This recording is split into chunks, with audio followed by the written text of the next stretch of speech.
Hey everybody, it's Astral Hex Encounter. A couple things with this video. I'm trying out it's not a new microphone, I've had it for many years, H2 Zoom microphone. I'm trying my hand at syncing some better quality audio with the videos. I have a new computer, so I have my old editing program back, Wondershare is what it's called that I use. And it has the ability to it's fairly easy to kind of add audio like this from the computer and layer it with video and make sure it's synced. That's going to be the biggest trick, I think, just syncing the audio. But hopefully this sounds a lot better than just the audio from the camera. We'll see how it goes, just kind of playing around since I have some time off. I wanted to talk about a couple of things. It's going to be showing off a couple of games, but before we get into that, it's to talk about just the Board Game Geek site a little bit and how I came across these games. On BGG, you have there's forums and trades that go on. So there's sometimes, as I've talked to you about before, there's auctions. People put up their own games and hold their own auctions within a kind of forum thread, and you can bid on it. And there's kind of a rough end date. Well, not a rough end date, but a specific end date, and then a kind of time frame within that when it's going to be over. So you bid, and the winner goes there. It goes through the BGG marketplace, so they can get their 3%. Something else that I've watched occasionally and read a little bit about before was something called math trades. So I've participated in my first one and actually worked out a trade, which was really great. There's kind of region-specific math trades. There's some that kind of do North America. There's a lot that do just the US. There's one that I participated in was just Canada. There's ones for overseas, all over the world, basically. And then there's different varieties, a no shipping math trade, a math trade where you have to pay the shipping, that sort of thing. And basically what the math trade is on your kind of home page, you have the ability to add games from your collection into a category to trade, games that you have on offer to trade. When you're bookmarking games that you want to try out or you want to purchase, you can also add them into a folder of games for trade. All of this information helps you down the line when you get involved in a math trade. And the gist of a math trade is that everybody lists a very specific way. There's videos on it. When there's a math trade that happens, there's kind of a description of what the rules of that specific math trade are. There's normally links to how to participate in a math trade, which will take you to some videos that are really informative. And I used them to participate in my math trade, and it really helped in understanding how things have to be listed, what kind of descriptions you should give, which a lot of people follow, but some people don't, which is kind of a little bit of a pet peeve because sometimes there's questions that get asked because they don't give enough detail. You offer up some games. There's a time frame, say like a week, that people have to put up a list. There's a separate website and a program that's called the Online Want List Generator. And what it is basically a computer program where you list all the games it lists all the games that are in the math trade. You can add them to a list of your own, and once that time limit is up, you can go now and edit that list to say, I have 4 games on offer.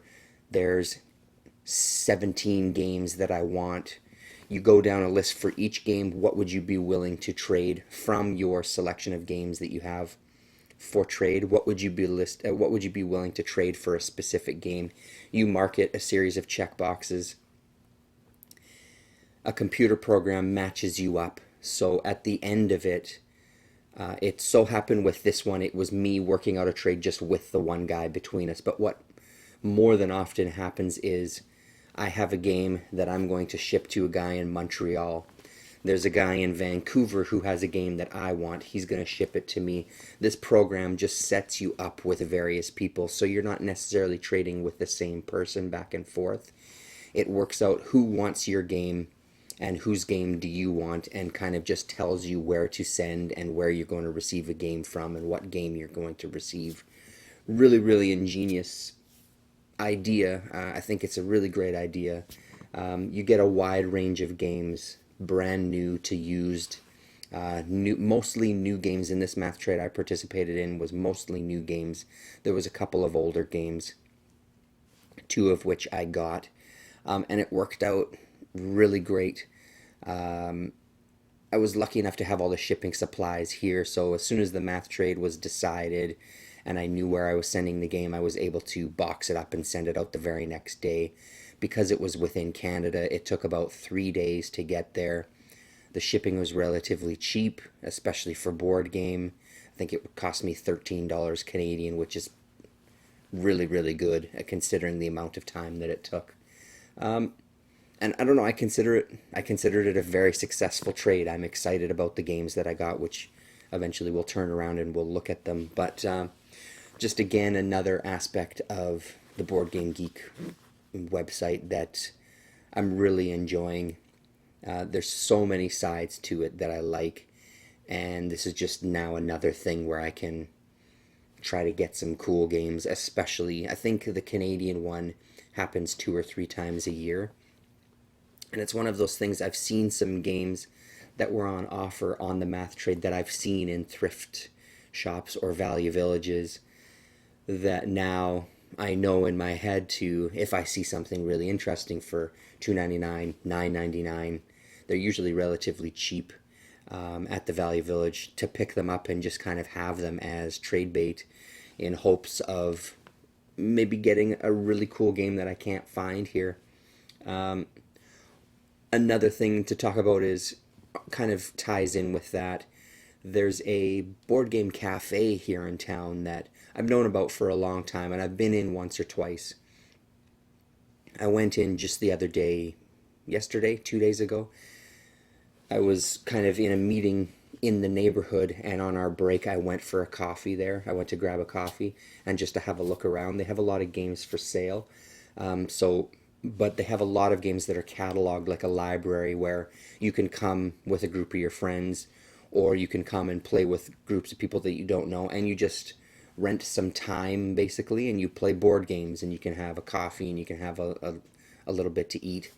They don't serve full meals or anything, but it's just more about having an environment where you can play games with strangers who might know specific games. And as soon as I walked in, looked on the shelf, and found about 5 games that are on my wish list on Board Game Geek that I haven't seen anywhere else in town, that this place had them for sale at pretty decent prices, which kind of blew me away. It's a place that I'm going to have to visit again and try out some of these games, because as soon as I pulled one off the shelf, one of the guys that worked there is, "Oh, have you ever played that game?" I said, "No, I never have. It's one of our favorites around here. If you're ever interested in learning how to play it." Pretty much everybody who spends time here has played it, and it's really easy to teach, and someone would be glad to show you how to play it and kind of run you through the game, which is another benefit. Try out some of the games before I decide if I want to have them in the collection here and play them here.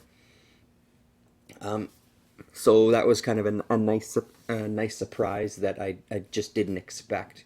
So this whole board gaming thing seems to be taking off all over the place. I think that's the only place like that in town here that's set up like that. I mean, there's other spots where you can play games, but those are mostly kind of gaming stores or the comic shop. This is its own entity of a coffee shop that just so happens to have board games. They don't sell anything else besides like I said, the coffee and snacks and the board games. Yeah, so that was a nice surprise. Let's at this point, let's turn around and I'll show you what I got in this math trade. Got a couple of very unique games one of them that I've known about for quite a while and been interested in, and the other one I didn't know existed until it was mentioned in this math trade, and it really fits. Both of these games kind of have a nice theme working for them, and I think they go well together. So I'm really glad to have these copies. So let's have a look. Okay, so the other thing you'll notice in this video is a bit of a change of scenery down in the basement today. Just had a hangout with a friend of mine on the other channel, the comic book channel, and am now not tired, so figured I'd shoot this because I wanted to talk about these games for a little bit. Just got these in the mail today, and I've cracked them open, and I started reading the instructions of one of the games already and looked at all the bits. This first one that I'll show you is the one that was on my list for a long time, and it's one called Outdoor Survival, a game about wilderness skills, and skills should really be in loose quotations because it's questionable whether that's what it is. So basically, this is a game where there's a few scenarios where you're either playing someone who's lost in the woods and has to kind of find a way out, find food and water to survive. You can play one where it's kind of a search and rescue operation where you go into the woods to find somebody who's lost. There's one that's kind of a race across the map where you're in competition with somebody to see who can be the first one to get to the other side of the map alive. And there's another scenario too. I think there's a scenario that's just search, where you just have to find the person, and as soon as you find them, and by find I mean land in the same hex as them, the game is over. The other one is the search and rescue, where you have to find them, which is land in the same hex, and then move both the pieces off of the board to actually kind of rescue them. And I believe those are the only 4 scenarios.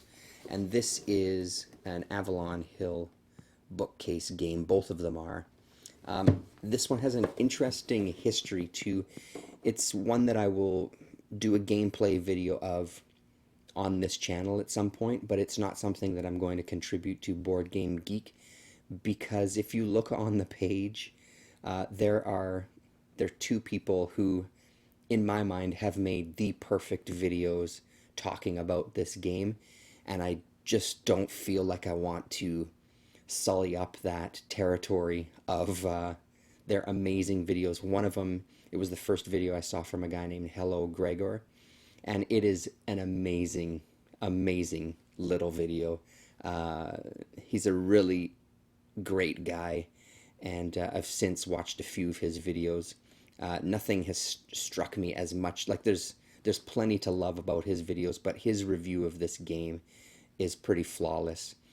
And then there is good old Callendale talking about this and hating pretty much every moment of gameplay in this. And from what I've read, there's not a ton of people that like this game. The more that I saw about the game, and even the Callendale videos, they didn't actually turn me off of it. It almost made it a little more appealing, just because it's a very odd game. Yeah, just different as far as what what the goals are, and it kind of has the gameplay of a war game, but I don't know, it's hard to describe. So we'll have a quick look at the components. So here's a primer about wilderness skills for players of the game, Outdoor Survival. This book is not for sale separately. It's published as an element of the game. I don't see it. Copyright 1972. So the information in this booklet and the illustrations have been drawn from these books about the outdoors, published by Stackpole Books, and gives you kind of list. So this kind of runs you through things that you'll need for survival out in the wilderness: equipment and supplies, some diagrams, dealing with natural hazards, massaging in splints and stitches, or mosquito clamps rather, bandaging, distress signals, first aid. So that's pretty impressive. And in the Hello Gregor, he reads from this a little bit, and it's one of the highlights of the video, as he reads it kind of almost in the style of a poet reading from a book of poetry. It's incredible. Um, the oh, the rules of play for outdoor survival. Not very intense rules by any stretch. I think it's kind of a one page fold out, front and back, and not even the entire back. Half of it is taken up by just examples of play. And these have all been pre-punched, so the different players, and he did mention that one of the, I think it was the blue players, there was a chit missing, and I think he said that he replaced it. Oh no, there was blanks in there already where you could replace it, but it's not the end of the world. One of the chits missing isn't so bad, and then there's the fourth player. Here's the scenario sheets. Lost scenario 1, and there's directions. So basically you're rolling for which direction you're going to wander off in, and sometimes you'll have a choice, sometimes you'll have full choice, and sometimes you won't have any choice whatsoever. On the map itself is a kind of a compass showing a die roll and what direction you're going to wander off in if you don't have a choice. It gives you the objective, where to start, and how to win. On the back, there's also a wilderness encounter table where after every movement you have to roll to see if you've encountered a hazard. And they could be things like remaining stationary for 2 turns, lose 1 step of your water index, gain 1 step. You could get attacked by a bear, I think, in some of the other scenarios. That sort of thing. After every movement point, after every movement turn, you have to end up on a hex with, the goal is to end up on a hex with food and or water, in order to kind of keep surviving as you move across the map, which makes it really difficult though when you don't really have control most of the time of what your movement is. Second scenario here, survival, and this is get across large wilderness area as quickly as possible. This is one that's kind of a race. You start on one side of the board and you move. For each scenario, the direction ability chart changes a little bit, just to mix things up, as does, no, that looks about the same. I'm sure that there's some changes in there. But there's the wilderness encounter again. And then here is the search scenario, which is just to locate a lost person. Again, a different direction ability. And then your wilderness encounter on the back again. And stuck together a little bit. There's rescue, so there is 5 scenarios. So here's scenario 4, rescue, and like I said, find them and take them off of the map. And then finally is pursue. That's right. As an escaped prisoner, get out of the wilderness to safety. As the pursuer, recapture the escapee before he gets off the board. So, yeah, all of those make it exciting for me in my mind. It sounds incredible. Get playing quickly. Read this card first. Outdoor survival. Here's the player boards. Just pull them all out and just show you one. This is where you track your water index, food index, and at the bottom there's a series of chits that you put down, and as you can see they progressively get worse as you lose energy and finally end up on the ground vomiting uncontrollably or dying, the little zero beside it, beside the L, M, N, and O characters, that's how many movement points you have. So you start off when you're at full health, you can move 6 hexes, goes down 5, 4, 3, 2, 1, and then finally, like I said, the last four are 0. After every turn, you have to, if you're not on a water or food index or hex rather, your counter goes down. As you pass these areas here, you drop a life level in these sections, and that means you're dropping down this level. Of course, once you get to the point where you can't move, that um, pretty well shows that you're fucked and you're dead. And one of the things that Callendale was saying and that other people had commented on was that it's just a game of watching somebody die very slowly, sometimes very quickly, depending on how good or bad the game goes. And I love that idea. I think it's very entertaining.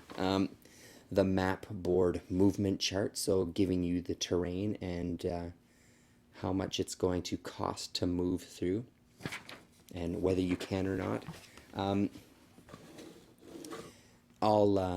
I'll cut here and I'll open up the board and we can have a quick look at the board. Okay, so this is not a paper map.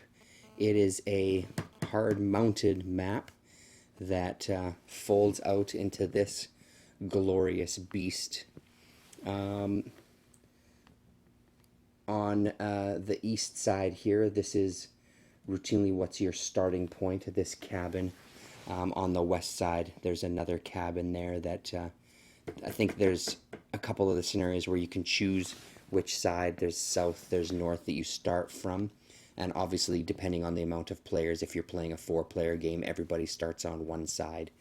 If you can see here, every time you see like a deer, that's a symbol for, that's where you're going to find food.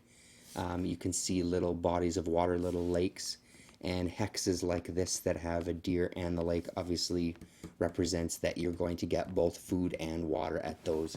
And there's another one right there close. I think each, yeah, it looks like each side, north, oh, no, it doesn't. So, yeah, north has one there. The three of the sides have a food and water supply pretty close to where you start, except for north. North, it's a bit further away. More than 6 hexes, that's for damn sure. So that's a look at the board. Incredible. I think this is the one that I'm really excited about. This one. The next one I'm equally excited about, but for different reasons. So yeah, that's outdoor survival. I'll be right back and we'll take a look at game number 2. This next one is called Yellowstone. This one, when I do a gameplay video, I will be posting this on Board Game Geek because currently there's no video there at all. And I think in a different way, I think this is going to be quite a lot of fun as well.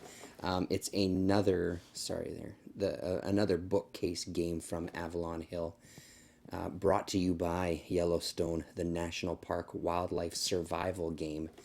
And this one, you play a herd of animals that are going from their summer landscape or summer range to their winter range and collecting food on the way and getting more babies along the way and just trying to survive and not be attacked by bears. Or as you can see there, there's hunters in the game. There's also cougars, I believe, and coyotes that can be hazards. So you can play a herd of bison, you can play a herd of rams, deer, or elk, I believe is the other one. And then these chits here are the food. I've never seen anything like it. Playing a herd of animals, so there's, I think each herd can have a possibility of 4 adult males, 5 adult females, and I think there's 3 babies. I think that's what it is. We'll open it up and we'll have a look at this one too. Okay, so 2 dice with this one. There's a little pouch that comes inside. Here are the food chits. Let's see if I can open this one-handed. Yes.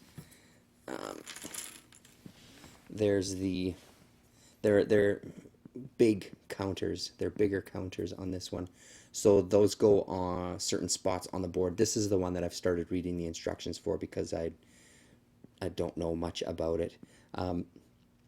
Those go on the board, and as your herd moves through, you can just, unlike in outdoor survival where you have to end up on the food and water supply, you have to end up on that hex. This one you can pass over the hex and collect the amount that's written on the back.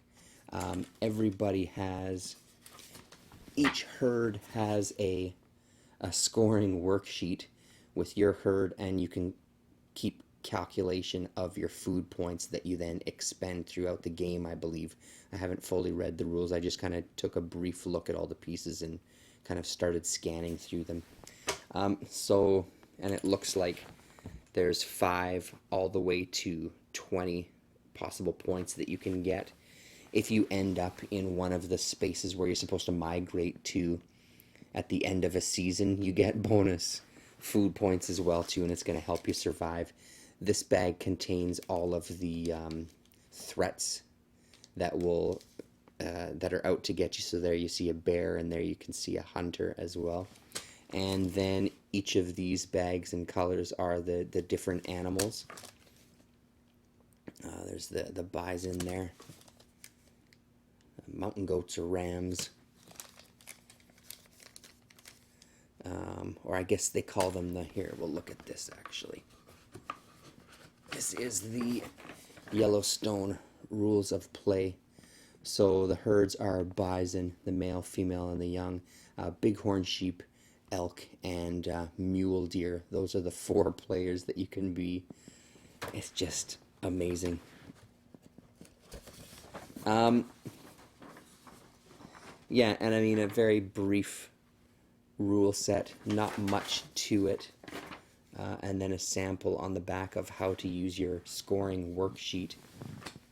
And then it comes with this as well. The outdoor survival kind of comes with a survival book of tips. This one comes with a book, Yellowstone, the park behind the game, from the Avalon Hill Game Company. And there's Yellowstone there with some nice photos. It's amazing. It really is just incredible. So then you just get a kind of wilderness book with a lot of great photos, suggested reading, the things that you're going to see if you come to Yellowstone Park. So I assume that this would have been something that you would have been able to buy at Yellowstone Park, and I'm assuming they had a big hand in putting this together, maybe as far as funding it as well. The game and Yellowstone wildlife, the park behind the game, there you go. Beautiful photos there. Love it. And we'll be back in 1 second. I'll show you the board on this one. It's another hard-mounted board, so not a paper map. Unfortunately, this one hasn't held up as well through the test of time. I'm assuming by the looks of the edges here, I don't know if that's showing up, that at one time this was in one piece, just like the other board was, but it has since split. Completely fine, not an issue whatsoever. It's still very playable. But here's a look at the maps. So bear, there's where some food will be. There's where some more food will be.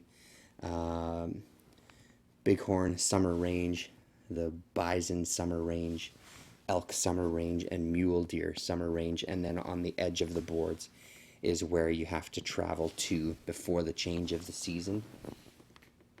You start the game at full health, and in spring there's die rolls that you have to do at the end of your turn for the seasonal events, and those can range from male of herd steps through ice on creek and is injured, Add a female to your herd, place her on any hex adjacent but not inside your winter range. Things like that. There's the summer events table, the fall events table, and the winter events table. I thought that it said in the book, the winter events table, you only roll a 1d6, but it doesn't look like it according to that, or unless that's something just for the end of the game. Anyway, so not huge maps. Again, because they're bigger counters, all the hexes are much bigger. The movement is limited. I think the adult males can move up to 3. The adult females can move up to 2 hexes. And I think the babies can move 1 or 2. I think there's a kind of full health and an injured side to the chits. The full health side has no markings, and the injured side has that white X through them. You can kind of heal them, I think, by expending some of your food points that you've collected. I believe is how you do that. I'm not 100% sure, but there you go. That's Yellowstone. There's the box lid there. That's Yellowstone, and those are the games that I got in the math trade. Really excited about both of them. I'm really, really glad to have these, and I can't wait to play these games. I have a feeling I might actually end up playing this Yellowstone first. Yeah, I don't know what to say. They're very unique items, and I'm really looking forward to digging into them and seeing how it plays out. Yeah, that's it.